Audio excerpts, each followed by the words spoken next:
Hello and welcome to this new Starfield video, and as of now the reviews to Starfield are out in the wild and the ratings are good.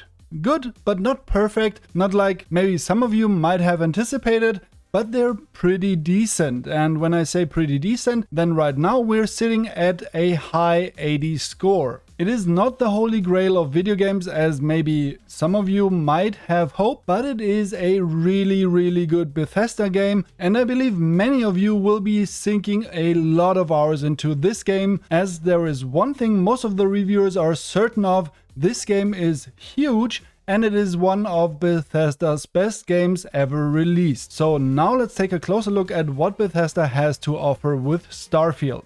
Let's start with the review scores on OpenCritic. Right now we're sitting at 75 critics reviews and we've got an average score of 87. 93% of the critics recommend Starfield, but there are some concerning numbers like IGN, who just gave it a 7 out of 10, or PC Gamer, who rated it 75 of 100. On the other hand, there's Games Radar with a 5 of 5, Game Informer with an 8.5 of 10, GameSpot also with just 7 of 10, but then Destructoid, Shack News and VG247 with pretty high ratings. So let's have a more in-depth look at the reviews, and I just sorted them from highest to lowest. Not that you're wondering why there are only reviews praising the game with 5 of 5 stars or 10 of 10, but I wanted to show you that there are some pretty big names who gave it a 10 out of 10, like Destructoid or Attack of the Fanboy or even Game Rant, some more like Gaming Bolt or whatever. But now let's take a look at some of those critics. Games Radar says, with this kind of freedom, avoiding the main missions is the main mission. And of course, that's to be expected from a Bethesda game. Destructoid says, I wasn't sure if it could be done, but Bethesda has managed to raise the bar for sandbox games even higher.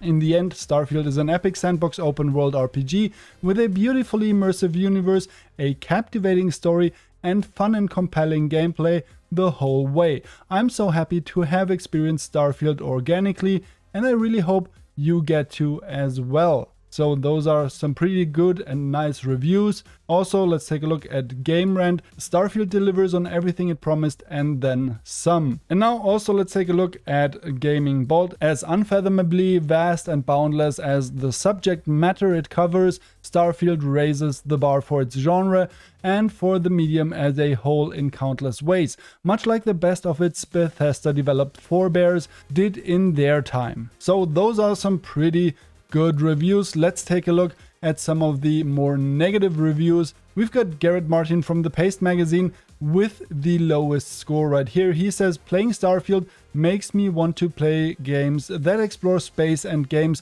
that were made by Bethesda, but it doesn't make me want to play Starfield. It tries to give us the universe, but it's so weighed down by its own ambitions and a fundamental lack of inspiration that it can't even get into orbit. And that sounds, of course, awful, but let's have a look at some more, like, for example, GameSpot, who gave it a 7 out of 10.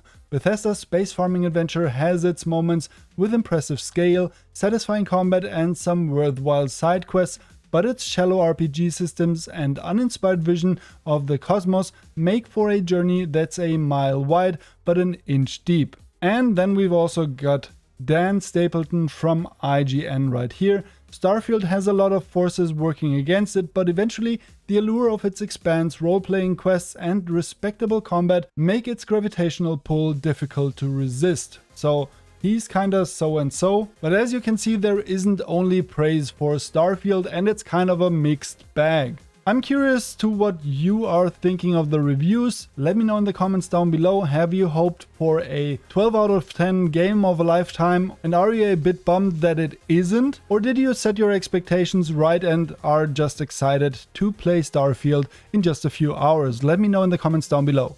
Next up, I wanted to take a closer look at some of the reviews because there is a really good post over on Reddit by the Space Face who collected all the reviews that are currently out there and listed them with some pros and cons, and this is really helpful to get a better understanding on why there are certain scores. So let's take a look at this one here from VGC, who of course gave the game a 100 of 100.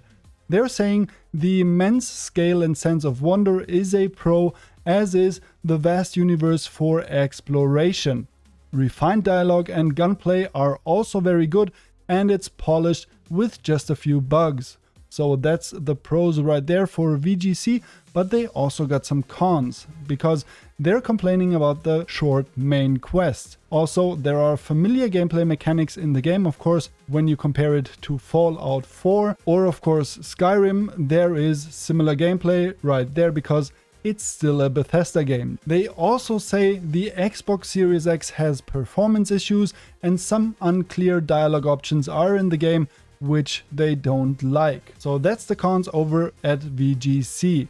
Then we've got of course Games Radar, who gave it a 5 of 5, but I wanted to go over some mixed reviews, as we've got this one here from PC Gamer, who gave it a 75 out of 100, and they say the vast freedom to create personal narratives is a positive. Richly designed environments like Neon, the cyberpunk-esque city in Starfield, they really enjoyed that, and player-driven quests beyond the main story and also notably stable gameplay experience is what they've listed as pros. But then they've also got some really interesting cons, because they say classic Bethesda bugs and glitches are in the game. Also, the inventory and map systems are very cumbersome. Simplified and luck-based minigames is what they don't like. And they also say Starfield lacks depth compared to past titles, which is of course not so good. And then we've got one more review here from Paul Tessie over on Forbes. Some of the Destiny players amongst you might know Paul Tessie, as he is an avid Destiny player, and he gave the game a 9.5 out of 10. He says the game has engaging companion stories, rich exploration and world building, also improved combat system, stunning in-game visuals and an expansive sandbox gameplay. All that sounds pretty good, I'd say. But then he also lists some concerns. He says the character models and animations are dated, and of course we've seen that in the trailers. I think there's nothing Bethesda can do as long as they stay on Creation Engine, because I think that's just how the engine works and how characters will be animated in this engine. Also, he says frequent loading screens are annoying and the oxygen system is cumbersome. And he also says there are bugs present, albeit less than usual in Bethesda games. Ambiguous endgame and New Game Plus are also some of his concerns. So those are pretty interesting points, and I just wanted to share them with you so you can get a better understanding if the game is for you or not. But I'm really curious how many of you are still very excited for the game and how many of you are disappointed, because as I've read in my comments on all my previous videos, there are so many people who had really sky-high expectations on the game and thought of it as the best game ever made, and that there will be no other game that comes even close. And of course, those expectations are very hard to meet. I think everybody who just expected another really good Bethesda game where you can put a lot of hours into and play it for a very long time, those of you are in for a treat, and I think you will have an awesome time with Starfield. I of course will stick around for the game. I'm really excited to play it myself, and I'm looking forward to the release in just a few hours. So if you want to stick around for the game and all the content I'm planning to make on the game, I would really appreciate to seeing you guys over the next few months or even longer. So if you enjoy the content and want to see more, go ahead and subscribe to the channel and activate the bell notification so you never miss a video. And if you enjoyed this video right here and it maybe informed you on whether Starfield is for you or not, please go ahead and show some love and help the channel out by giving it a thumbs up. But that's all for now. I hope you all have an awesome start in Starfield if you're playing. But nonetheless, I wish you all an awesome day, and I'll catch you in the next one.